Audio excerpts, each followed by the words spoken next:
Well, I didn't expect this video to blow up so quick.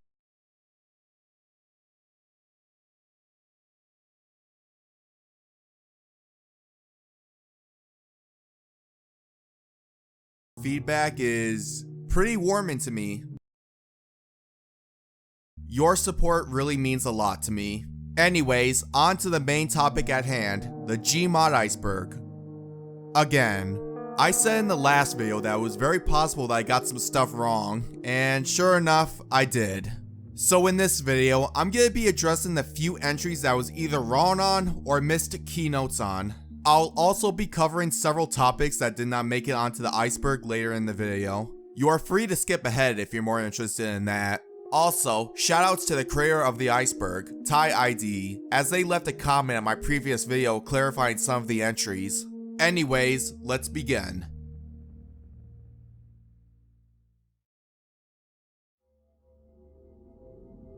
So it turns out the phrase block switch is actually a direct reference to the location of the Facepunch headquarters. The English town of Bloxwich is located in the Metropolitan Bureau of Walsall in West Midlands County. That's where the Facepunch HQ is. Pretty neat, though I don't know how I managed to miss that. Maybe me being American had something to do with that, I don't know. Also, the achievement was changed twice during Gmod's history. When it was first added, it was Rusty Bullet Hole. After that, it was changed to Walsall, England, and then finally, it was changed to what it is now.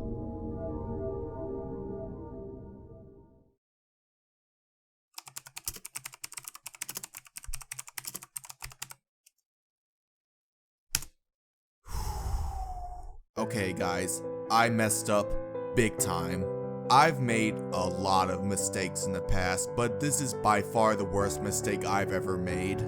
I've made a severe and continuous lapse in my judgment, and I don't expect to be forgiven. I'm simply here to apologize. Minge bag iceberg video.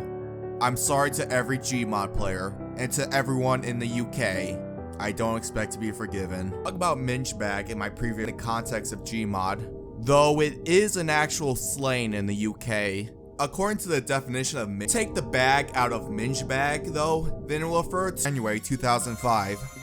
I do want to address one mistake that I made when covering Gmod 2 though. The earliest version of Construct wasn't added until Gmod version 3, released about a week after Gmod 2. It only stayed around until version 3A was released, which overhauled the surroundings. What I'm saying is, Construct wasn't in Gmod 2. The only maps that were in the game back then were the Half-Life 2 maps. It's very likely that the Construct map was added in by whoever re-uploaded the old versions. Back to the creator's comment, I did find two other versions of Gmod that were released before January 2005. Not much is really different compared to what I already covered. Though this does make me wonder if there are other versions of Gmod either not released to the public or are now lost.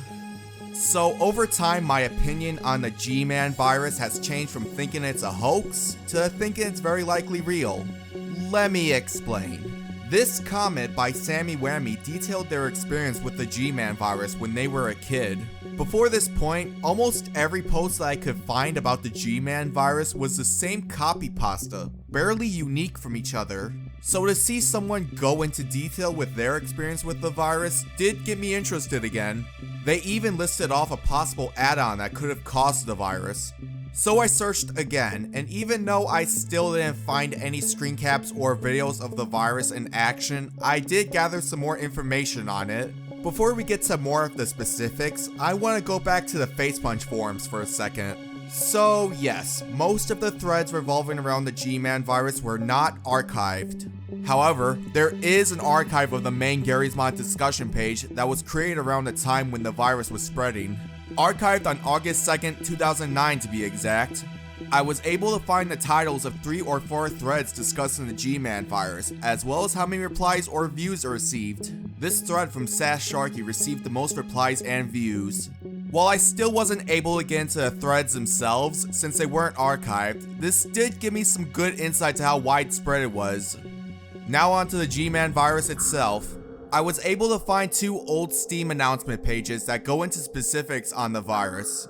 Firstly, the default name for the virus's Lua file is volatilevirus.luo, though it could have other names for it. Second, once the Lua file for the virus is active, not only will it jump scare the player with the face of Gman, but it can also mess with your keybinds and background too. Third, the virus cannot be transmitted onto another server. Reminder, this was before the file transfer exploit was found, which was the cause of the cough virus. And finally, and probably most importantly, the Lua file itself isn't dangerous. However, it can open to a shock website called nimp.org. This site is what will cause the spamming of multiple porn and virus sites, as discussed in my last video. One name that I've commonly came across while researching this virus is Chris Astor. Chris Astor was an infamous Gmod hacker back in 2009, responsible for hacking and taking down servers. He also created several Lua viruses and have them spread by either creating fake servers or by uploading fake add-ons to garysmod.org in some cases. He also owned a site back then where he allegedly sold his viruses. A lot of people hated him, really hated him in fact. Anyways, it's commonly thought that Chris Astor was the one behind the virus, as he made other Lua viruses in the past. In fact, while it's not entirely functional, here's one of his viruses in action right here. Rise and shine, Mr. Freeman. Rise and shine.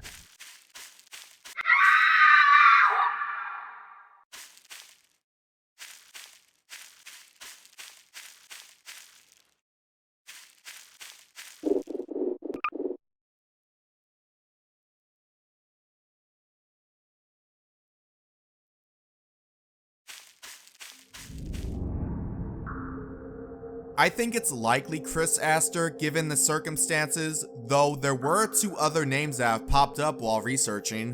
One of them is Trogval, who appeared alongside Chris Astor.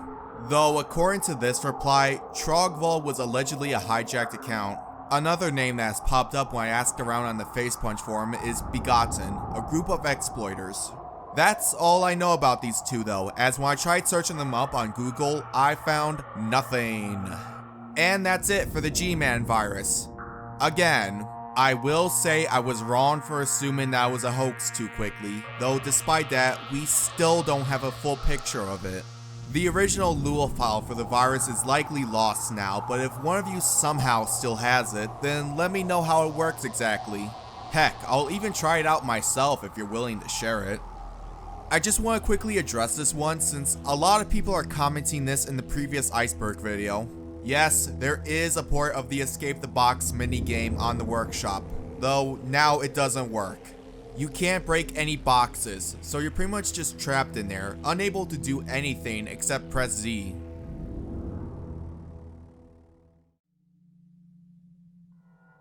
That's it for the corrections. Now let's move on to the topics that weren't on the original iceberg. Some of these entries I found on my own, others were user suggested. If it's the latter, then I'll be including the original comments on the bottom of the screen. Anyways, I hope you are ready, cause we're gonna be taking one more dive into the Gmod iceberg. Let's do this.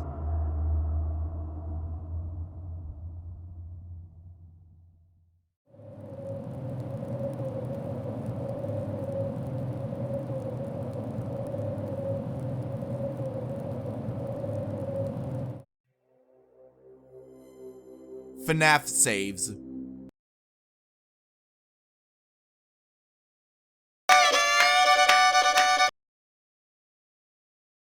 I swear, if I see any more of these saves, I am gonna... Let's not get ahead of myself. This entry refers to many Five Nights at Freddy's saves that are uploaded to the workshop.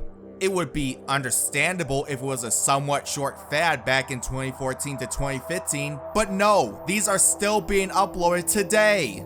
There are so many in fact that the search extends to, I shit you not, 500 pages long. What? Was 19 is a secret room. It has a lot more props compared to what we have now. So yeah, that's a really summarized overview of the Construct 13 beta builds. In the description, there will be a link to the original community project thread, along with the archives if you want to try them out yourself. Harmless Companion Cube. If we're talking about the one add-on that has brought me so much dread in the early years, then it would have to be the Harmless Companion Cube add-on. Originally uploaded in 2008 by Tater Bonanza, this companion cube seems, well, pretty harmless at first. However, once you turn around, you'll hear a noise. Once you turn back around, you'll see that the companion cube has moved closer to you. Basically, this thing is a stalker. It'll keep following you and it will play a random creepy noise every time it moves. It can even move if it's frozen too. If it gets close enough to you, it will pull out a knife and kill you. Sure, it's not as scary now, but back then, a lot of people, including myself, were pretty freaked out by this thing. It's simple, but effective.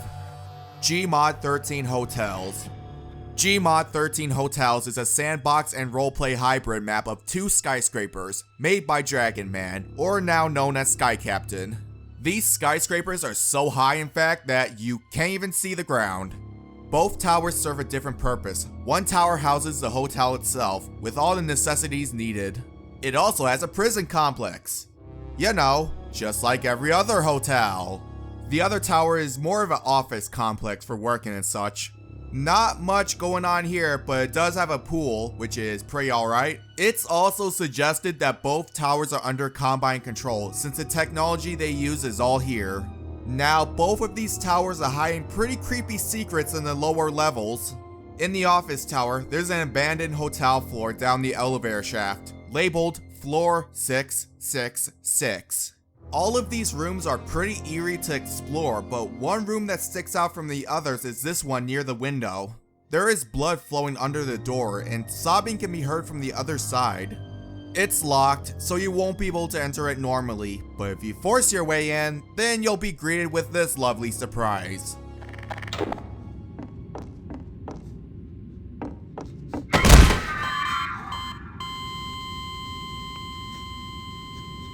Dick move, Sky Captain. The other tower's secret has a bit more lore to it. In the prison complex, there is this button on the control panel which, if pressed, will open up this gate in the courtyard.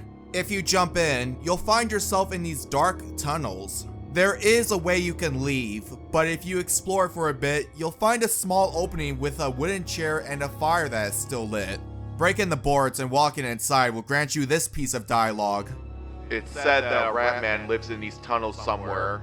Some claim to hear his screams coming from the dark pit.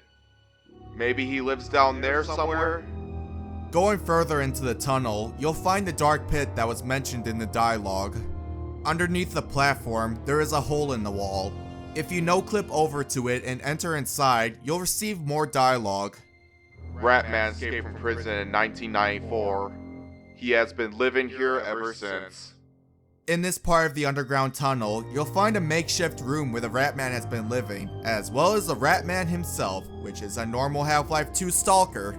He does nothing special, but in an earlier version of this map, he'll kill you if you get too close. Of course, there are other secrets in this map too if you look around long enough, but these two are by far the creepiest. Found on the tape ARG maps. These might count as Half-Life 2 maps, but I'm gonna include them here anyway since I'm sure many people use Gmod to play them.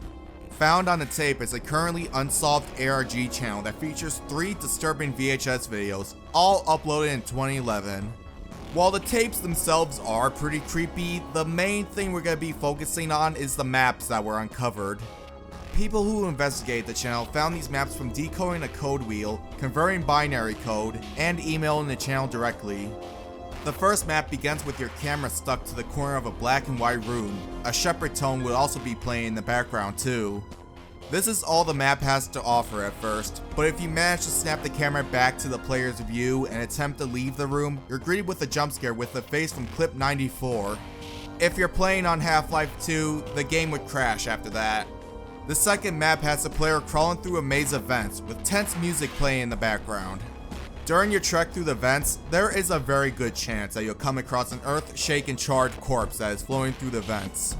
In Half-Life 2, if it comes in contact with you, it can crash your game.